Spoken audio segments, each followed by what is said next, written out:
Hello and welcome guys to another Classical East video. I'm always joined with Harley. Thank you very much Harley for joining us once again today.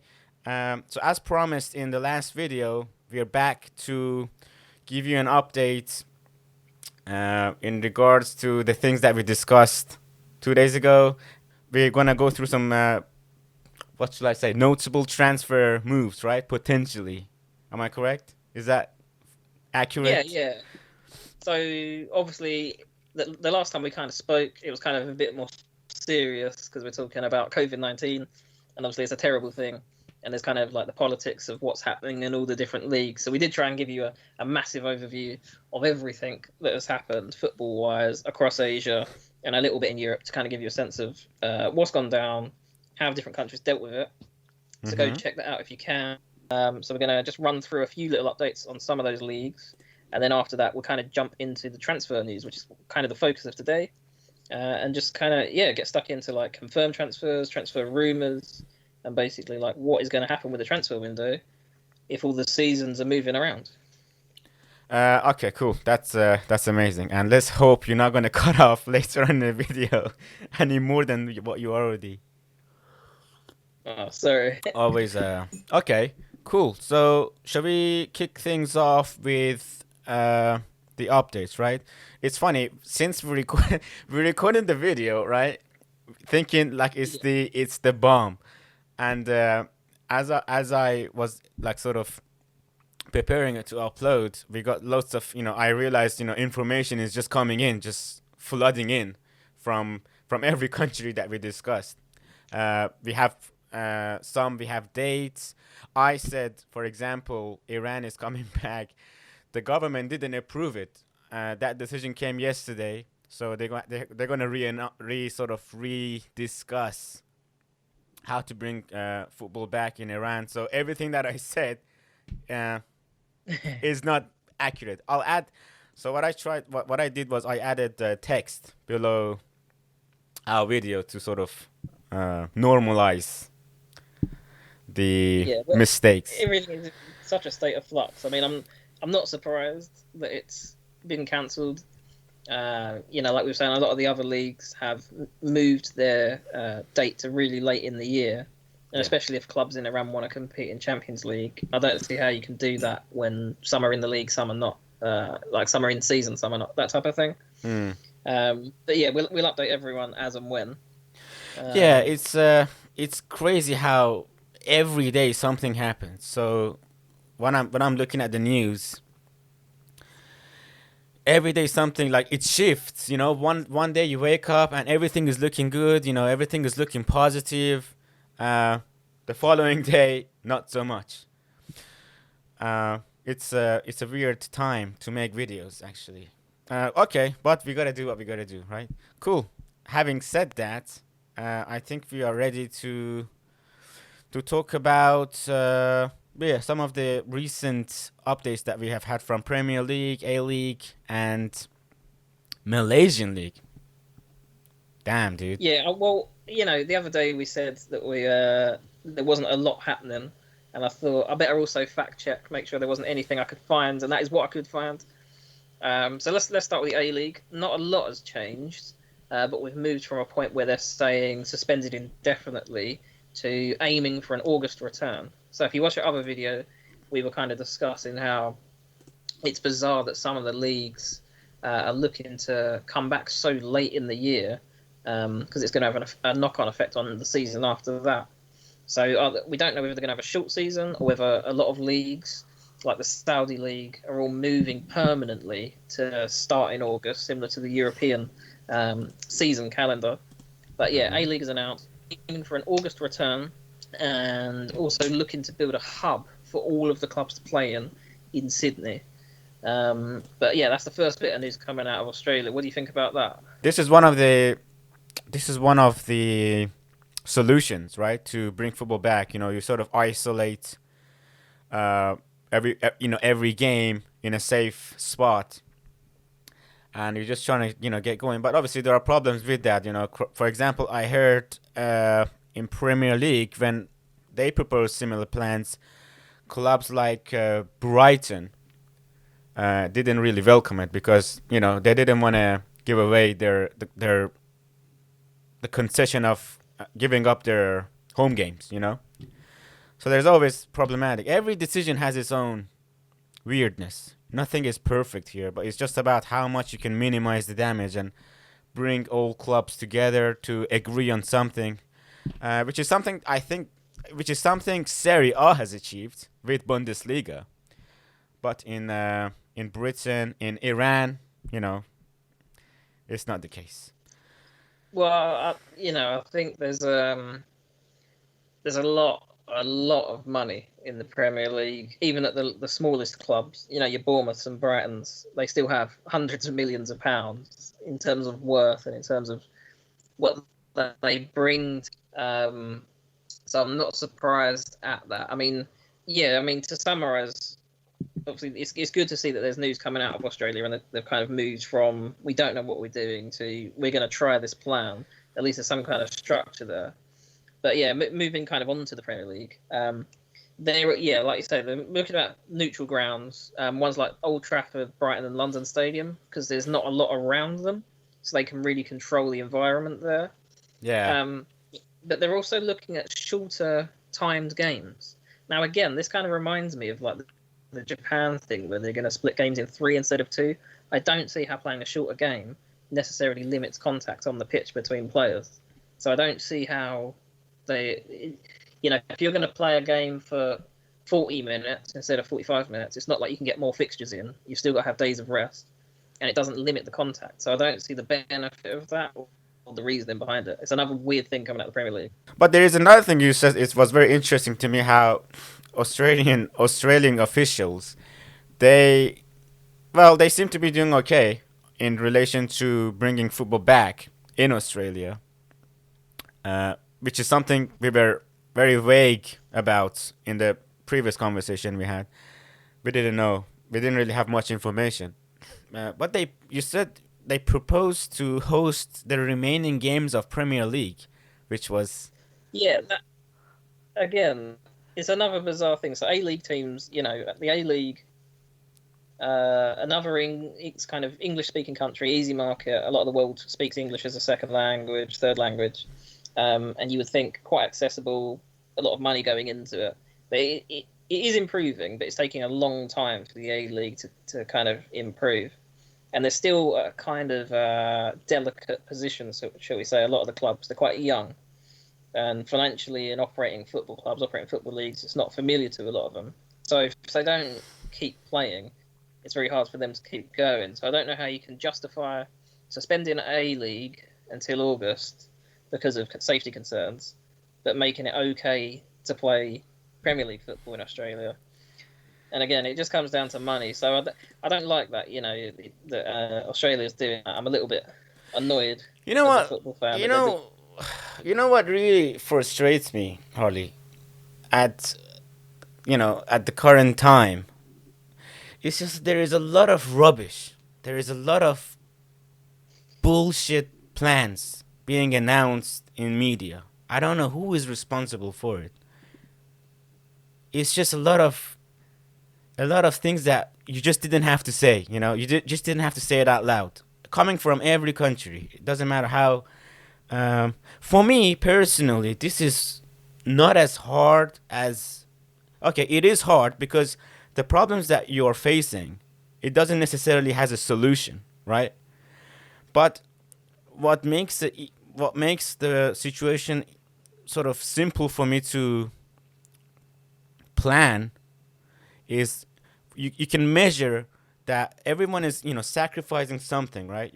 You can see clubs are sacrificing something, players are sacrificing something, fans are sacrificing, everyone is sacrificing something, but because you are just not, you gotta, basically what I'm trying to say is you gotta be sure that when you put all of these people to sacrifice financial interest or whatever, you gotta be certain that you're saving lives. In a situation where you're not certain, you're just assuming that things are gonna be better if you put football on suspension. For me, it's not logical. So immediately, everyone should be thinking about, okay, let's bring football back. without the spectators, and let's just control the environment around the players and the staff. I think we are getting to that point.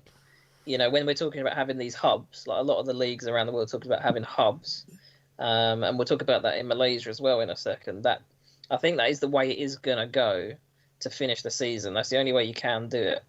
Having crowds is out of the question, and I think everyone's kind of on board with that. Yeah, I think apart so. from Belarus, looking at you, Belarus. But everywhere else, has kind of got their common sense hat on and says like, no fans. So quarantining players, so to speak, like in hotels and in training grounds and in the pitch, and that's the only places they can go, and they sign a contract to say that that's what they do. I think you can get games going, but yeah, like you say, like a lot of leagues are coming up with silly ideas, meeting up, trying to. I think they're probably just panicking, because they do need. I don't think it's panicking. Man, they should have come to terms in February. In February, everything should have been finalized. In February, it was obvious to me, everything that they've achieved today. You know how everyone is settling around, as you said. Everyone is starting to settle around, to a solution. That should have happened in February. But some clubs and players, they made the attempt to sort of try and get something out of it for themselves. Some teams didn't have a good season. They tried to make an attempt to bring their seasons into cancellation. They tried to take advantage of the moment, and that just made it long. And the whole thing about, you haven't finished the season, therefore declaring you as a champion is it's not gonna be as valuable as how you regularly become a champion, right? Yeah. It's that's why we are in May. Start of May, and we're still not sure about. It's just not good enough, man. That's I've spoken enough, man. Let's actually, because we're running out of time, we spoke enough about. Let's talk about Premier League, M League, and K League, and Bundesliga. Bundesliga, actually, I was seeing, because they were also. I thought this morning. This is again going back to what I said this morning. I thought the government has approved the day.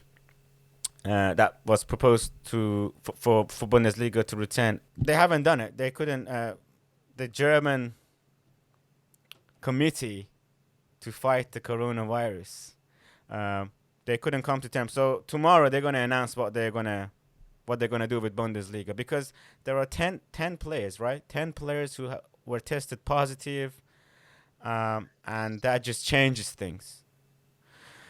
Yeah, well, this is the thing. At least in Germany, there's mass testing going on, and they've already got to that point. Like leagues like the Premier League, La Liga, Serie A haven't done that yet. But in the Bundesliga, they've tested 1,724 people. I don't know if that's strictly players or whether that includes coaching and. No, I'm sure. Staff. I'm sure it includes staff as well. I'm sure it does. Yeah, I'm sure. So they've tested 1,724 people across the top two intention to bring back the Bundesliga, and 10 people have returned positive. So obviously those people will not be allowed to partake if there is a return in the next 2-3 weeks, because they'll have to quarantine, and we don't know who they are. That wasn't announced, but it does look like another wave of tests is going to take place, and then once that set of tests has taken place, anyone that's tested negative can return to full team training. So Bundesliga is definitely at the maximum a month away from being able to play a fixture now, which is good news. We're going to see some really high quality football back in Europe, and that's kind of a good sign and probably a good model for the rest of the world perhaps to follow. Okay. Yeah, that's good news. What else should we talk about? Going back to my notes. Just quickly, Malaysia, the M League. Okay. Because of what they're calling the movement control order in Malaysia, that's going to stay in effect. So quarantine is in effect in Malaysia until October. That's already been decided, which is huge. They must be really struggling in terms of equipment or healthcare to decide, right, this is definitely happening until October. But in terms of football, what the league and the clubs are also looking to do, similar to Australia, similar in some ways to the Premier League, is to find a central location, move all the league and the clubs to that one location, quarantine and play the league that way, which I think is probably going to be the solution worldwide. But yeah, again, at least in Malaysia, there is kind of some sense of direction with how they want to go with it. And we'll probably give you some more updates on that as and when that kind of comes in. I think that is a reasonable choice because my only reason is that because it minimizes travel. It Yeah, minimizes travel. So not only that, you can sort of you can organize more match days in a week. So two match days in a week, sort of thing. You can sort of try and finish the season before June the 31st, right? Is the key day. I'm yeah, not sure. June. Yeah, I'm sure they're gonna go over that, but it's just a matter of how many games, you know. But yeah, it's the yeah. I think that totally makes sense. That's if that is the plan, then I fully support it. The other thing, just off the back of that, is let's say that we get to a point where we have all of these hubs across Asia. So Mm-hmm. you have a hub in Australia, a hub in Malaysia, perhaps a similar thing in Korea and Japan, China, etc., where everyone is tested negative and is in quarantine. There's no way for them to be infected, essentially. Then you can get to a point where the idea of like Qatar, we have these hubs for Champions League game, it becomes a reasonable proposition. You can turn around and say, well, no one's got it. We know this for a fact. And we're all going to play our Champions League games as well. So there might be a way to finish the Champions League as well if everyone follows that same model. You see, I don't really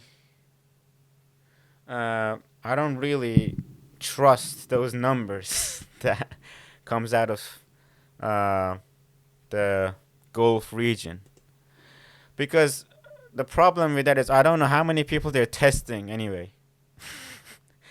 uh, True. and yeah, I don't know how authentic their stats are, but yeah, it's obviously not as bad as Britain, so it's always that's for And Champions League. Okay, so are we now ready to talk about our following subject? Which are you finished, right? yeah, so one last thing I just wanted to mention to everyone. Okay. It's mentioned in the previous one was the return of the K League. So the K League is going ahead. So you can watch football, and there's a lot of TV rights around the world. So if you like us and you're in Europe, Sky Sports in Germany has also signed up to show it. Hopefully that gets extended to the UK, but you know, the internet. So you can actually watch live football again. So the first game this Friday is Suwon Blue Wings versus Jeonbuk Motors, Jeonbuk Hyundai. Those are the two kind of big teams, Yeah, actually, massive clubs. out in Korea. So, yeah, that'd be a great match to watch as a first match for the K League. If you've never watched it, get on board. Let's back football where there is football at least, and show some support, and just get behind the game. Thank you very much for explaining the K League. Yeah, I will be definitely looking forward to that. Definitely, I am dying to watch some football, anything really. But K League is quite a pacey football. It's quite nice. It's not Yeah, it's quite definitely better technical. than Belarus. South Korea, quite yeah, a lot better than Belarus. You know, no disrespect to Belarus. I tried to watch a few games of it, and I ended up just going back and watching like random clips of like 1960s football across England, and even the pace of that was faster. But a good fan base out there at least. You know, they turn up to the Beautiful game no matter shirts. what. Die-hard fans, literally. Beautiful shirt as well, you know. Beautiful shirts to look at. As we all knew, one of the complications that we were aware of because of the COVID-19 situation is the fact that there is this day of 31st of July, and that's when all the contracts are gonna. Some players are gonna run out of contracts, and this is gonna create complication for uh, how leagues are gonna plan to finish this season and plan for the following season. Mm. And this different decision has been made in different countries. I know, Holly, you have some information for us in regards to this subject.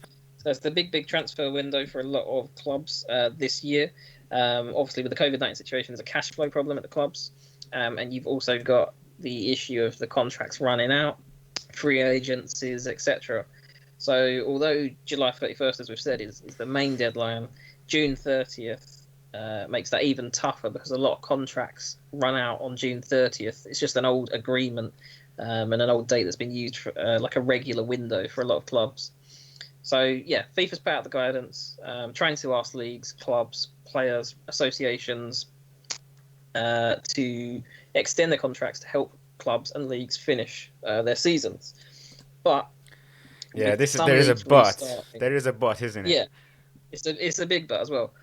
FIFA don't legally have the power to enforce that regulation, and on top of that, you have the issue that some leagues have decided to be null and void, with contracts signed for players leaving those leagues already heading for other leagues. So some the momentum of contracts is already underway, regardless of COVID-19. Contracts and law are going to do their own thing. So some players are already leaving clubs, as we'll talk about in a little while with some of the confirmed transfers, and some players have already got agreements in place in principle to sign with clubs. So it's very difficult to see how leagues or FIFA or anyone is going to enforce change when it comes to transfer. So the thing of interest for me, and kind of maybe what we can get into the debate about, is not necessarily about the fact that transfers are going to happen, right? But the cash flow problem is where it gets tricky for clubs. The market isn't stable. Like we've always seen growth and growth and growth and growth, with the prices getting huge. Yeah. This is definitely a good sort of a talking point to debate on, because yeah, I mean, I don't think it was even worth for FIFA to put out that announcement, because it's basically literally begging players to uh, help them, save football, Yeah, but they don't necessarily can't do anything. So it didn't. I don't think that statement really changed. Really had impact on the decision clubs or players are going to have for their future. But yeah, this is definitely a challenge for that we are facing right now. And I say this because the player, for example, like Aubameyang, someone like from my own club, Aubameyang, if he sort of notices that he is losing his market value, of course he's gonna make a move to a bigger club to sort of save his wages, his market value, and all the rest of it. Because I think his contract is actually coming to an end right now this season, right? So this is an example. I know Mesut Ozil was having complications with the club director to bring to reduce wages. his wages. Yeah, so you see things like that will happen eventually, no matter what guidance you're gonna put out there, because at the end of the day, play you gotta pay the player to play football. It doesn't help when you've got agents that are in their ear, stirring Agents, yeah, rumours, paying the media to put out articles to build this transfer hype, like you were exactly. saying in the previous. So, I mean, but what about from the perspective of the club? Because at the end of the day, it's the clubs that are going to have to spend the money or sell the players. So the way I see it is that those clubs, well, there's going to be some clubs that are desperate for cash, right? There's always going to be a group of clubs right now they've got no match day money coming in. They're already a few hundred million in debt in some places, and there's just no revenue, right? Yeah. So some clubs might not even have a kit supplier for the next season in play yet, or a sponsor for the shirt, Yeah, we did slightly right? And touch on sponsors aren't this. going to want to, because what's the point of paying for a shirt that no one's going to wear? No one's going to see it. Yeah. Um, so I think some clubs. I mean, I disagree with you about Aubameyang, but it's because of the club perspective, right? Arsenal is a well-run club. It's got healthy finances and it's got a lot of money. So in this situation, they're actually a buyer, not a seller. They're one of the few clubs that can go out and buy big players, and it has zero negative impact on them. It only has positive impacts for them. But then you get other clubs out there that the finances may not be quite as strong. Clubs that have been trying for years to try and break into the top 10, top 6, whatever you want to call it now, in the Premier League, like West Ham's, that have got like 100 million in debt, and the finances aren't really as strong. And the same thing with Newcastle, unless they get bought, they're going to have to sell some key players. But for them, the prices that they sell at are going to be so high. You know, Declan Rice has already been estimated at 75 million so far as a quote for Chelsea, and he's not a 75 million pound player. And I think you're going to see that same sort of trend across the world and across Asia.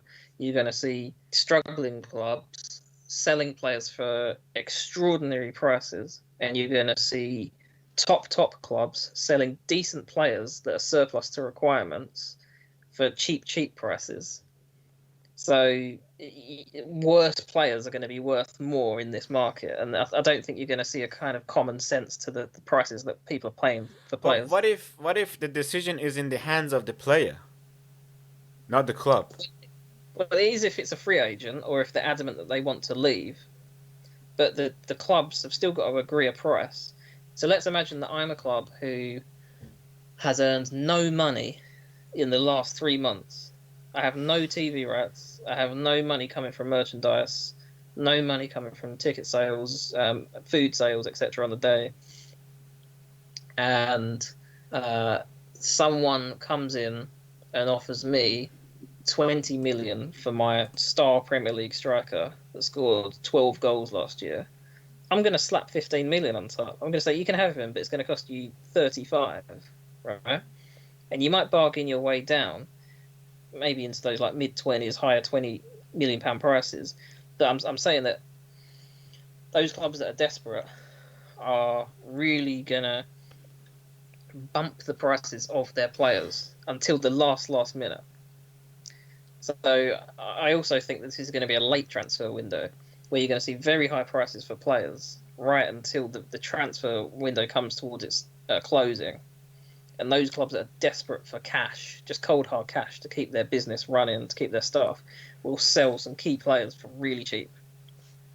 But another kind of interesting element to the whole transfer window this time around, and the fact that you've got this season that doesn't end, if you want to call it that, is the number of players who are out of contract or whose contract ends on the June the 30th. So Serie A, 26% of players in Serie A, their contracts end on June the 30th. And in the Premier League, 12.6% of players. So in the Premier League, that's basically one club. And in Serie A, that's basically 5 clubs. That's a huge amount of players to disappear and to somehow keep the league fair and to have clubs not be relegated or become champions, etc. That's a very difficult situation to operate a fair league in and to operate a club in. Okay, yeah, you're absolutely correct. It's just, yeah, I don't know how you could keep those players in if they're running out of contracts and they're free agents. You can't really do anything. It's out of your hand, isn't it? But then again, don't you think the fact that if let's say they are not sure where their next destination once they travel to their next club, if they don't know when they're playing, how they're playing, all of those things, they're unclear about that. Do you think that would sort of has impact on their decision? For example, let's say a La Liga club comes for looking for you, right? And Yeah. And those guys are clueless about what they're gonna do. To my as long as I am concerned, to my knowledge, how would that sort of has impact for you to plan your future because you just don't know when you're gonna be playing football. So maybe it would be worth for you to stay at your current club. There's always things like that as well, right? Well, there are. Yeah, there are. There's loyal. Like there are a lot of players who are loyal to their clubs. There are a lot of players who are loyal up to a point where they might be invested in this season, or in their minds they always saw that they were going to play there for 3 years and kind of see it out and then talk to their agent. Because a lot of players do like to move around these days. So I think, yeah, from the player perspective, I can see that they would be looking to stay for financial security if it's there. If it's not there, or if all they really want to do is play because it's their career and it's their life and it's their passion, maybe they're going to look to wherever is playing football first. If the Bundesliga does come back, and we've already got De Bruyne murmuring about the fact that he wants to leave Man City if there's no Champions League football, well, it starts to set the tone. Well, if he can leave, so can I. And then Aguero is going The to same join thing will in. happen in Asia. Yeah, yeah. The same thing will happen in Asia. There'll be players in Japan. Korea to Japan is not a big distance in terms of Asia, and they'll be looking. Well, Korea's playing football, and I'm sitting here doing nothing, and my club is going down the pan. So I expect there to be like waves of transfers like that because of players making those decisions. Why are we not? Why are we not talking about the best possible? And after all, we like to talk about Asian football. Why are we not talking about the best ever example in regards to this subject? Chinese Super League. We have all these star players who are playing in China, like Oscar Talisca, Arnautovic, Hulk. Um, they are facing similar scenarios, right? Yeah. Well, the other thing that's happened out there is the Chinese Super League is a league that's actually strapped for cash. They spend a lot of money, government backed, but it's not as government led as some other leagues. There is foreign investment in it, and native investment in it that's quite significant. But they have introduced a significant wage cap in China. I can't remember the percentage, but it is quite harsh, and a lot of players are unhappy about it. Now, if you are a big I think it player, was 40%. I think yeah, which is a huge amount. huge, So huge. now, if you're a player who, as some of them have, they've gone to China for the money, sign a 2-year deal. Unlike Um, I know Oscar hasn't. He loved the club from his childhood. yeah, so did Arnautovic. But they're offering you double what you can earn in the Premier League, which, unless you're Real Madrid, probably no one else on earth can match that wage. Um, but yeah, I agree. Like, Chinese Super League is a good example. I think players like you've mentioned, Oscar, Talisca, Hulk, Arnautovic, even Rondon, and Musa Dembele, those guys, I think there's going to be a mass exodus of big players out of China. Agents just trying to get them out of there. I mean, we already saw panic from a Exactly. couple of players. Yeah, going back to what I said. Of course they're gonna make. Yeah, of course they're gonna leave, dude. Of course they're gonna. They're not gonna stay there. Going back to that FIFA guidance. But, at the end of the day, I don't necessarily think that's the worst thing for Chinese football.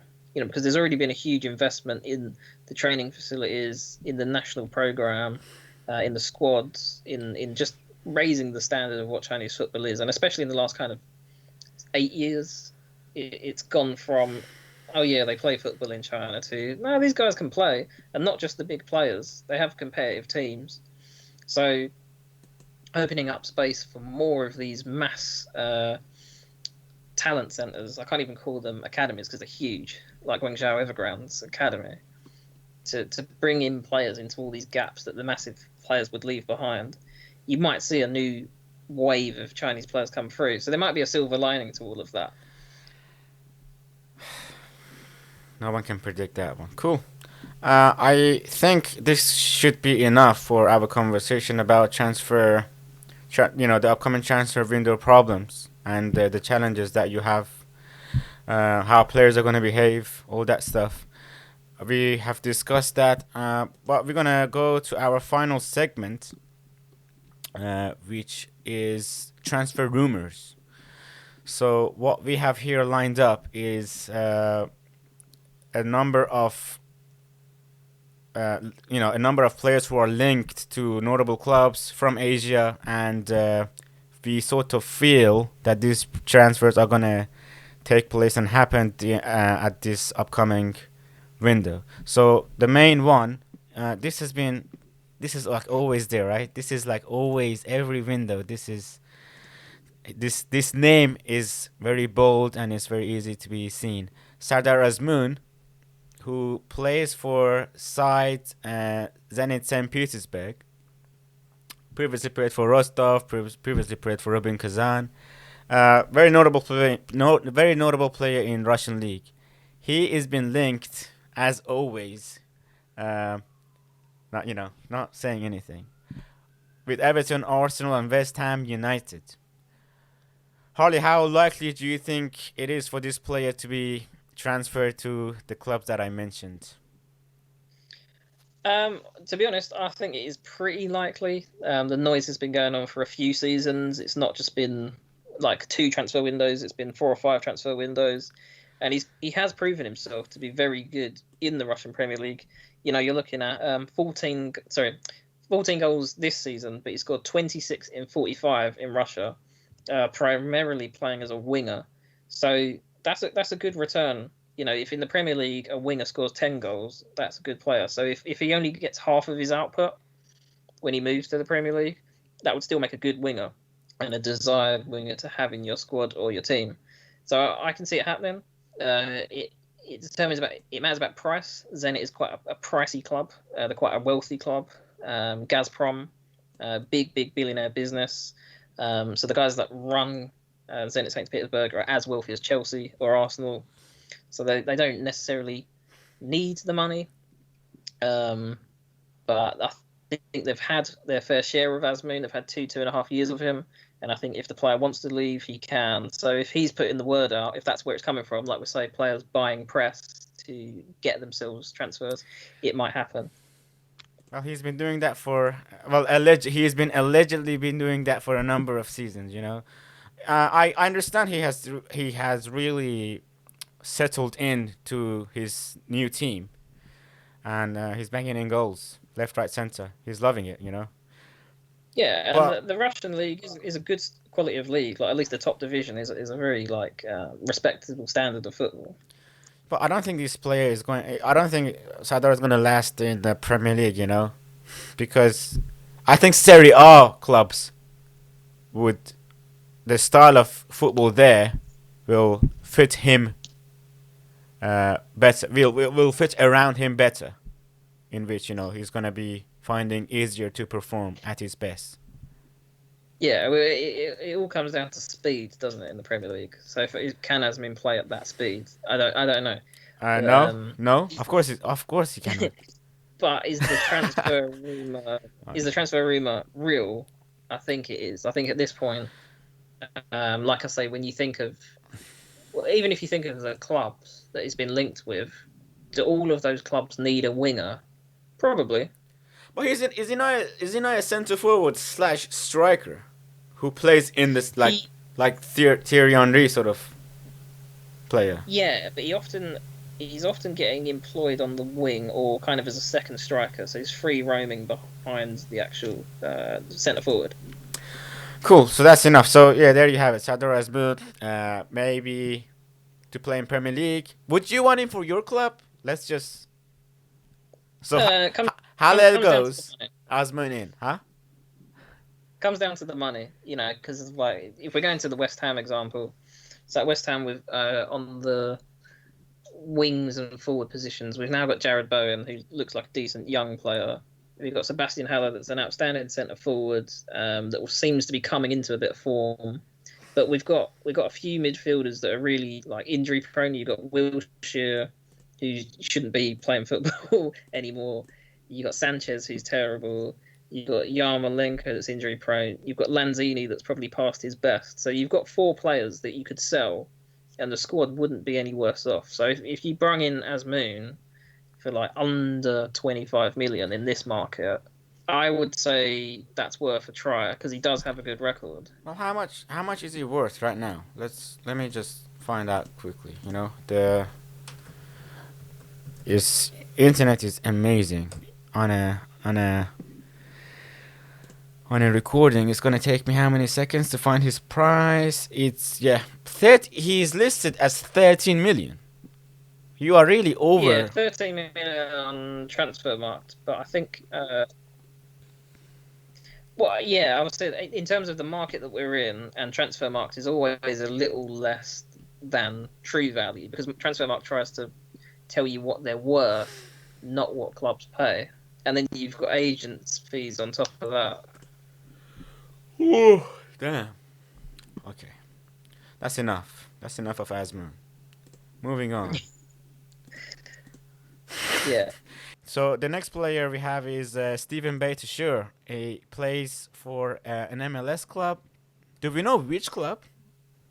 Well, this is the thing, right? So he is now about to be a free agent, right? He's 33 years old. For those who don't know, he's an Iran international. Hasn't had too many caps for Iran. American, Iranian, playing right back, and he's had a huge career now in the MLS. And he played for Vancouver. He's played for Toronto, and recently in the 18-19 season, he played for Los Angeles FC. 55 appearances. Is You this know, the club owned pretty much by Will every Ferrell? club Is it that one? he's been at. He played for 2 years. Yeah, yeah. So it's a big club. It's a big club. He played well. He's playing 55 games. He's a consistent, solid, if not interesting player, but reliable right back, even at 33 years old. So kind of, he's a free agent. He's a good right back with an Iranian background.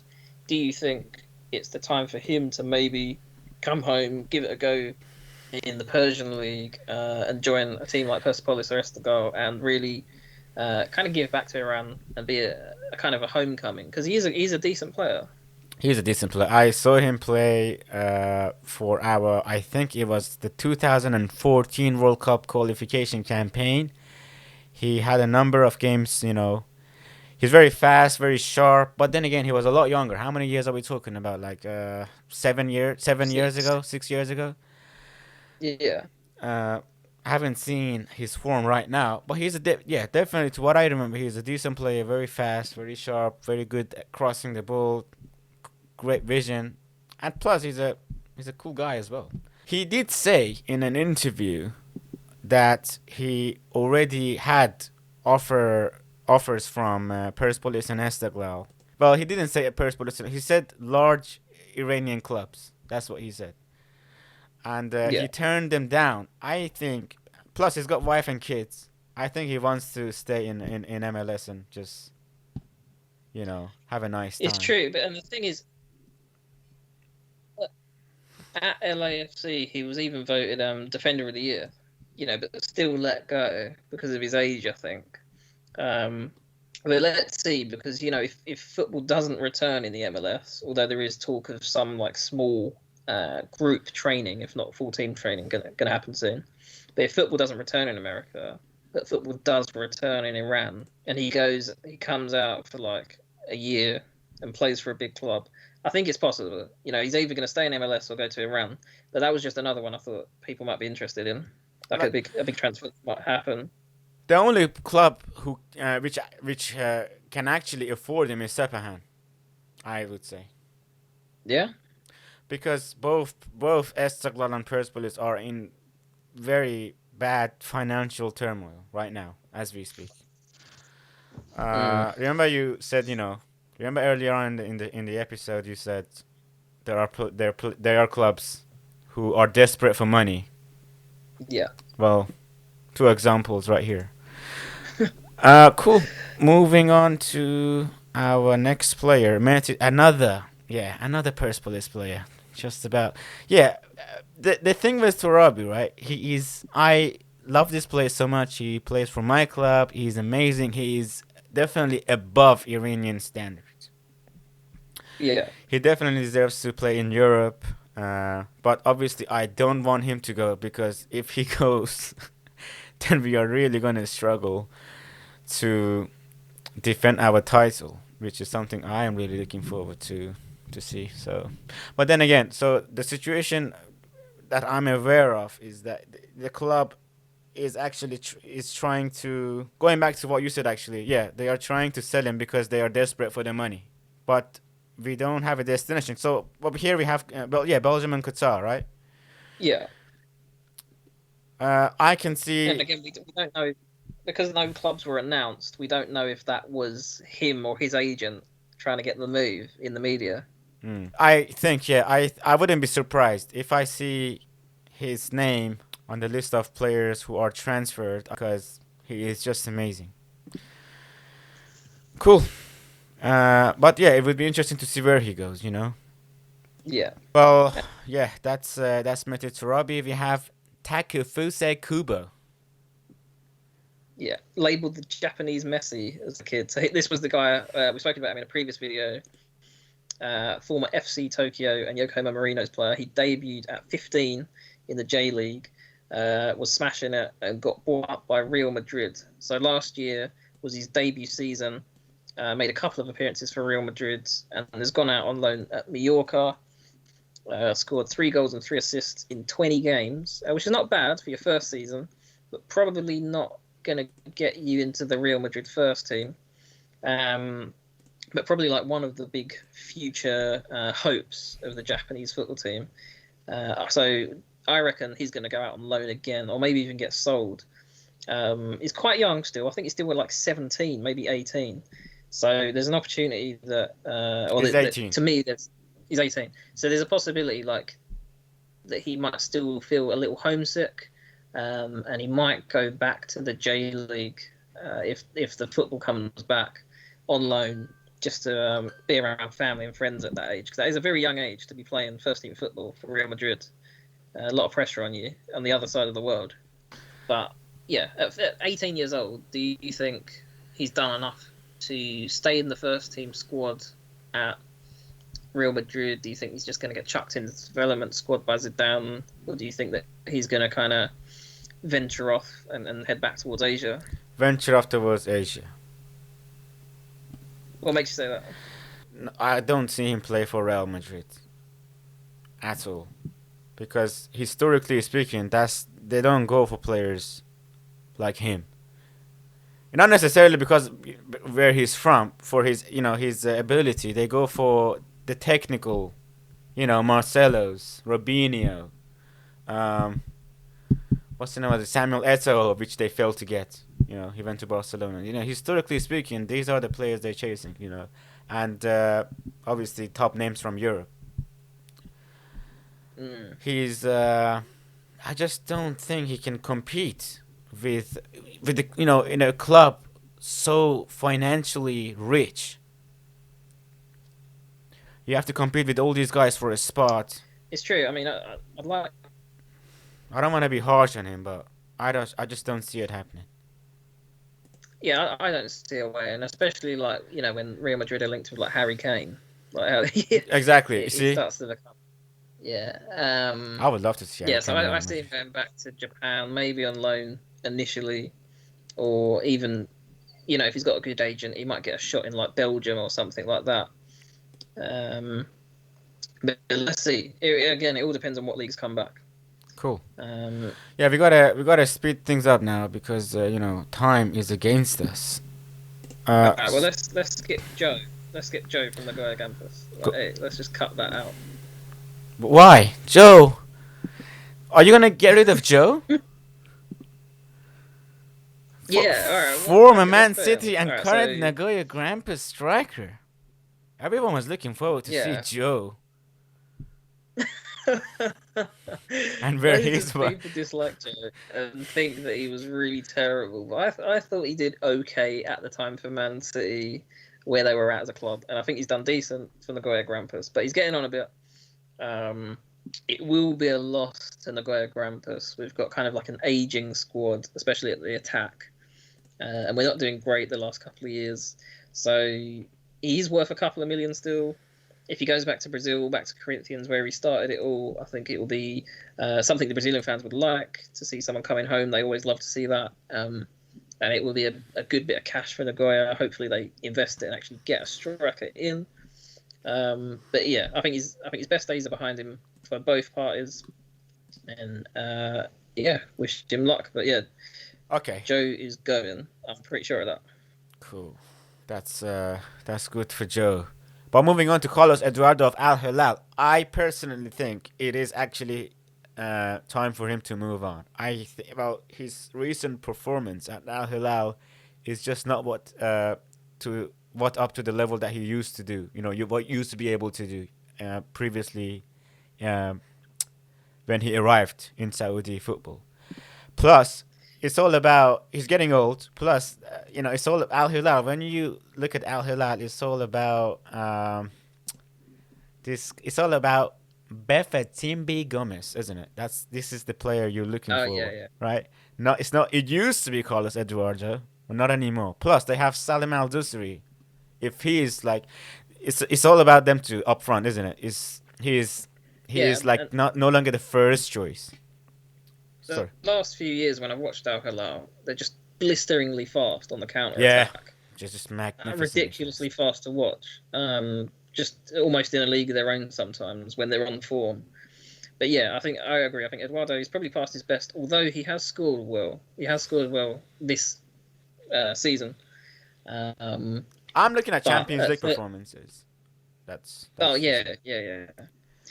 Like, don't get me wrong. If he wanted to stay and isn't costing them too much, and was a squad player, and wasn't demanding to be in the first, and is kind of comfortable seeing out the last couple of years of his kind of end of his prime at Al Hilal, give him back to the team, keep him. But if he's getting mouthy, if he wants another challenge, and if Al Hilal have got an idea of where they want to take the squad in general, then yeah, I think I'd agree with you. It's time for him to go.